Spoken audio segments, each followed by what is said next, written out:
Assalamualaikum warahmatullahi wabarakatuh. Perkenalkan, nama saya Pina Rahma Ajijah dari kelas 11 Merdeka 5. Di sini saya akan menjelaskan tentang demokrasi parlementer.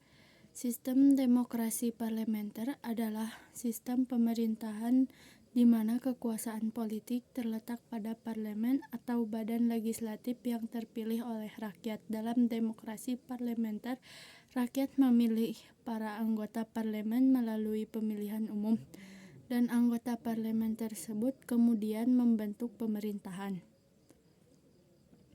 Dalam sistem ini, kepala negara biasanya merupakan seorang monarki konstitusional atau presiden seremonial yang memiliki peran simbolis dan terbatas dalam pemerintahan.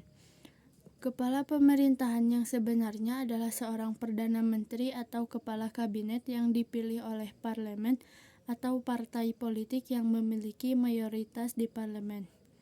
Perdana Menteri dan Kabinet bertanggung jawab kepada parlemen dan harus mempertahankan kepercayaan mereka untuk tetap berkuasa. Demokrasi parlementer memiliki prinsip, yaitu pertama, kedaulatan rakyat dalam demokrasi parlementer. Prinsip ini menekankan bahwa kekuasaan politik berasal dari rakyat dan dijalankan atas nama rakyat. Rakyat memiliki hak untuk memilih wakil mereka dalam pemilihan umum dan memiliki pengaruh dalam pembuatan keputusan politik melalui partisipasi aktif. Kedua, pemilihan umum yang bebas dan adil dalam demokrasi parlementer. Prinsip ini menekankan pentingnya pemilihan umum yang bebas, adil, dan terbuka. Rakyat memiliki hak untuk memilih anggota parlemen dan partai politik yang mewakili kepentingan mereka. Pemilihan umum yang terbuka dan adil menciptakan kesempatan yang setara bagi semua warga untuk berpartisipasi dalam proses politik. 3. Pengawasan parlemen dalam demokrasi parlementer. Prinsip ini menekankan peran parlemen dalam mengawasi pemerintah. Parlemen memiliki tugas dan kewajiban untuk memeriksa kebijakan pemerintah, melaksanakan fungsi pengawasan terhadap pelaksanaan undang-undang, dan memastikan akuntabilitas pemerintah terhadap rakyat. Keempat, pemerintahan yang bertanggung jawab dalam demokrasi parlementer.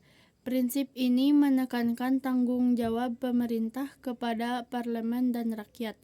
Pemerintah harus mempertanggungjawabkan tindakan dan keputusan mereka kepada parlemen, menjawab pertanyaan dan kritik, serta menerima konsekuensi jika kehilangan kepercayaan parlemen.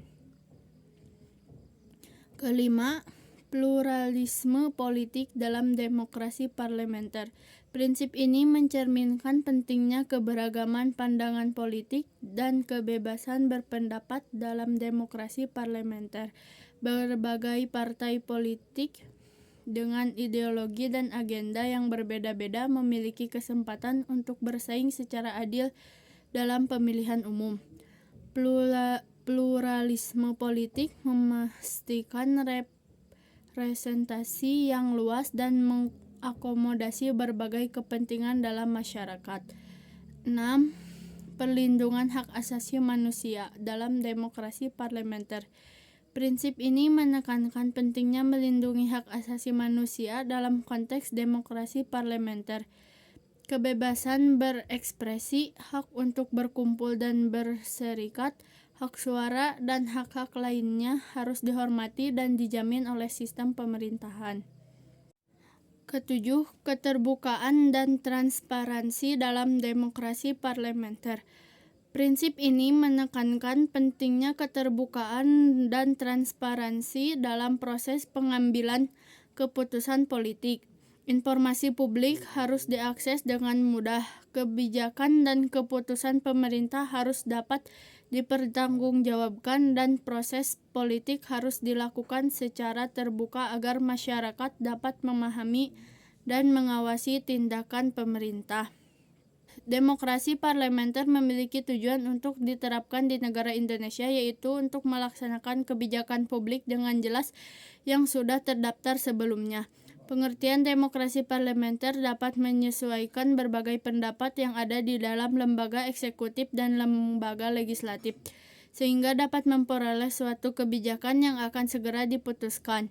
Selain itu, pengawasan akan ditetapkannya sistem demokrasi parlementer akan diterapkan pengawasan secara intensif yang dilakukan oleh parlemen agar kabinet dapat melaksanakan tanggung jawabnya dengan baik sebagai sistem pemerintahan.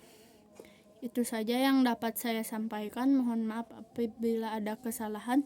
Assalamualaikum warahmatullahi wabarakatuh.